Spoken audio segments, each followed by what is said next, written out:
One of the great successes in automotive design history is the 1957 Chrysler lineup.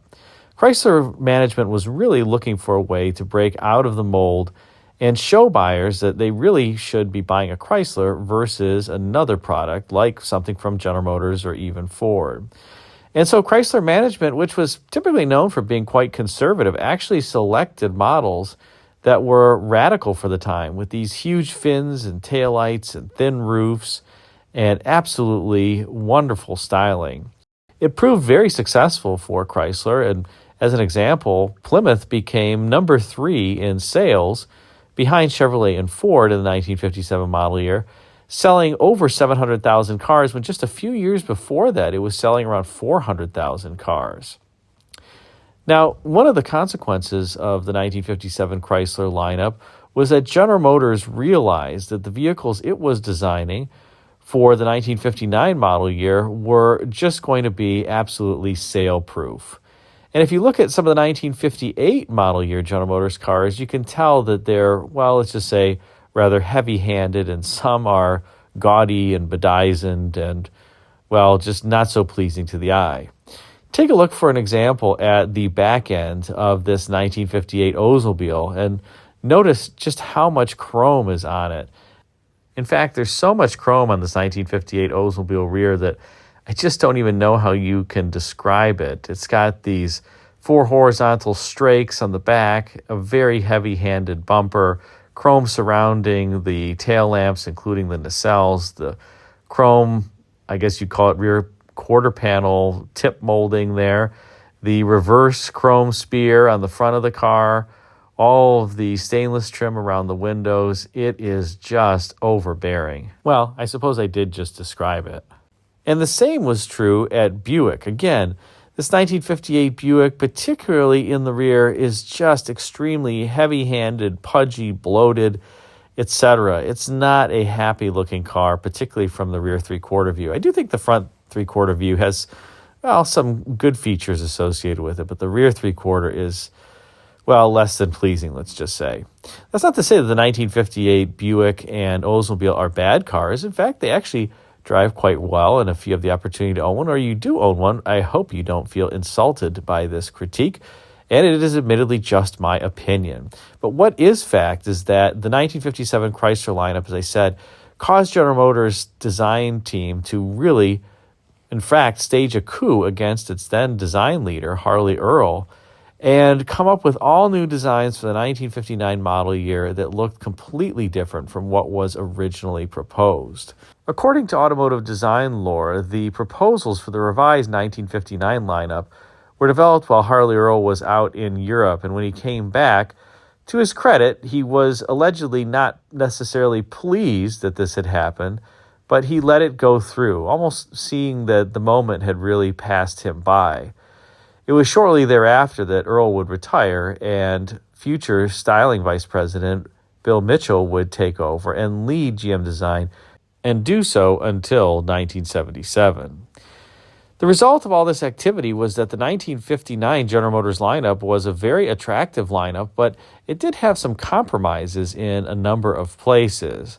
The first was that in order to effectively melt and re-pour the designs that had basically already been locked by GM Design at that point for the 1959 model year, stylists had to make some compromises, and that included basing all of the front doors, as an example, off of the Buick division and basically just styling the cars around that.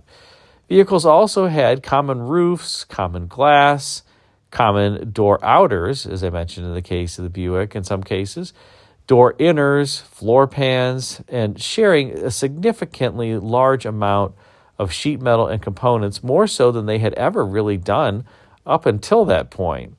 It would actually prove to be so successful for General Motors that maybe it even set up some of the future, well, not so successful decisions. In particular, those decisions that led GM to really have very similar roof lines and daylight openings on their cars in the 1980s.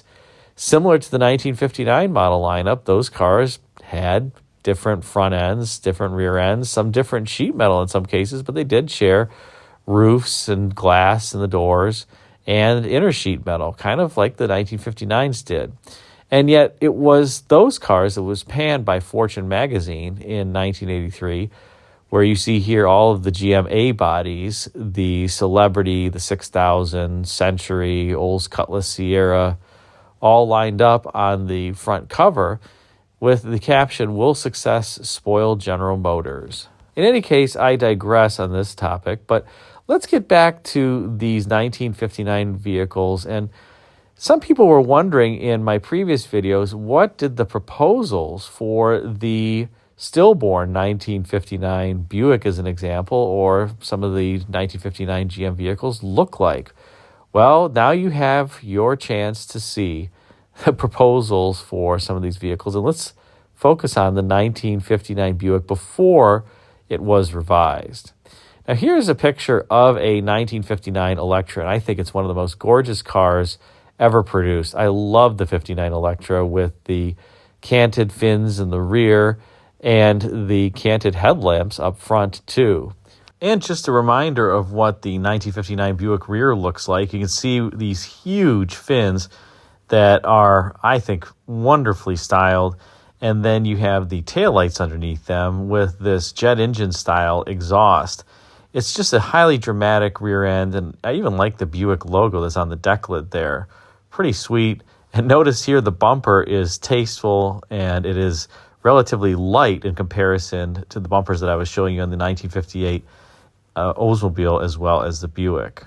Now, before showing you a picture of the stillborn 1959 Buick, let's take a look at this photo here of a 1959 Buick. This was going to be the Roadmaster before that name was sunset, and the Electra would replace it as the top-of-the-line Buick. Here, you can see it's very similar to what you saw before. You have the canted fins in the rear, but as opposed to the taillights having that jet engine exhaust, you've got these three little taillights that are incorporated into the fin, and you have a bit chunkier, well, not a bit, a significantly chunkier rear bumper. So I think that this styling was just scrapped in favor of what you saw before, perhaps because the rear was still a bit bloated. It didn't look quite right, although the body sides here are looking rather tasteful. But now let's take a look at what could have been for the 1959 Buick. Here you go. Ew, boy, is that a homely looking car in so many aspects. The front end obviously borrows from the 1958 Buick pretty significantly, but the grille texture with those supersized, I guess almost like cufflink-like links that are in the grille, I think there are 140 of them, by the way, is gone. And in its place, you have this vertically oriented grille that sits below the bumper. And it looks like the stylists had actually moved some of the features of the rear bumper to the front here with this very heavy-looking pod underneath the sheet metal that I believe houses the turn signal. And it also appears that the emblems and some of the overall graphics have changed on the front beyond that, although the gun sight hood ornament is still there. Now take a look at the body side there, and a lot of people call today's cars relatively complex from a styling standpoint, but this is also super complex in my mind. You have that very prominent feature line that you see that runs down the length of the body, and then the body kind of tucks in under it, then flares out, then tucks back in, and it's kind of doing all of these ins and outs. There is at the front portion of the door on this two-door coupe some sort of a surface, and then I can't quite make out what it is, but some detailing.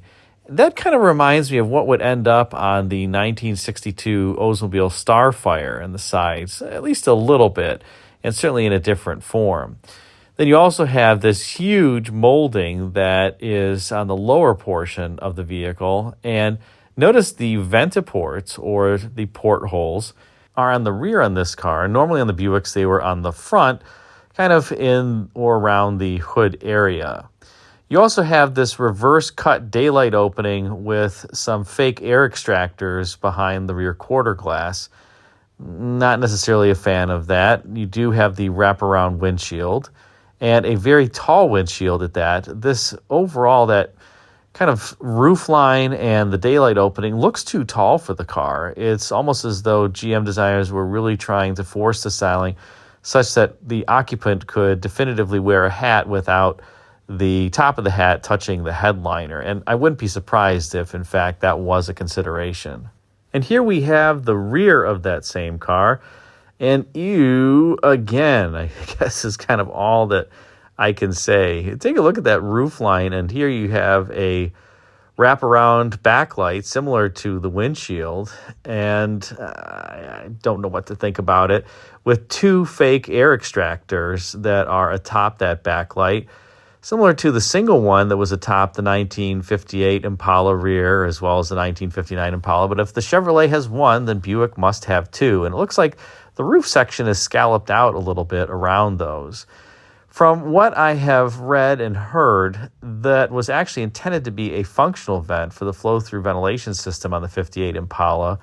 However, various engineering tests found that when that vent was open, that it was actually backdrafting the exhaust into the cabin, and that's obviously not what you want. Now cast your eyes for a second at those taillights and the deck lid and recall the shape of the 1960 Pontiac rear. Notice that it's quite similar. You can see in the inset photo here, the 1960 Pontiac rear, and the taillights are the same. The deck lid has a similar form, but the chrome trim is more muted on the 1960 Pontiac, and there's less of it. So they effectively kind of took this rear end and rearranged it a little bit and made the 1960 Pontiac, and a very handsome car at that, out of this original Buick proposal. Of course, that 1960 Pontiac doesn't have a rear bumper that even comes close to the size of this massive honking thing. Thank goodness the GM finally started toning down the heft of its bumpers, particularly in the rear. It just looked like they were really dragging down the car, and maybe they were just there to add some road-hugging weight. Of course, you also see the dual antennas, and something else that was pretty typical of the era, but this photo really shows it off well, and that is that the vehicle is humorously overbodied, and look how far inboard the wheels are inset here from the body, accentuated by, in the front, that bumper that just seems like it hangs out significantly far away from the wheel. In any event, I must say that I'm quite glad that there was, in fact, a Palace revolt over at GM Design during this time, because I have to say that I think that these vehicles really would have been, well, sales-proof. They just look so tired in comparison to the Chrysler vehicles that I was mentioning with their forward look. And of course, GM Design from this point forward really hit its stride, and one could say that peak, not just GM Design, but automotive design was really occurring in the 1960s for a number of reasons. Designers today have far more constraints placed upon them than designers did back in the mid-1960s. There was no pedestrian impact standards or a desire for high aerodynamics to achieve fuel economy goals, that frankly, aerodynamics really wasn't even a consideration. These cars were all about style. In any case, I hope you enjoyed this spotlight on the ugly duckling that wasn't, if you will, the original proposal for the 1959 Buick. If you did, be sure to like, comment, and subscribe. Drop a comment in the comment section for sure.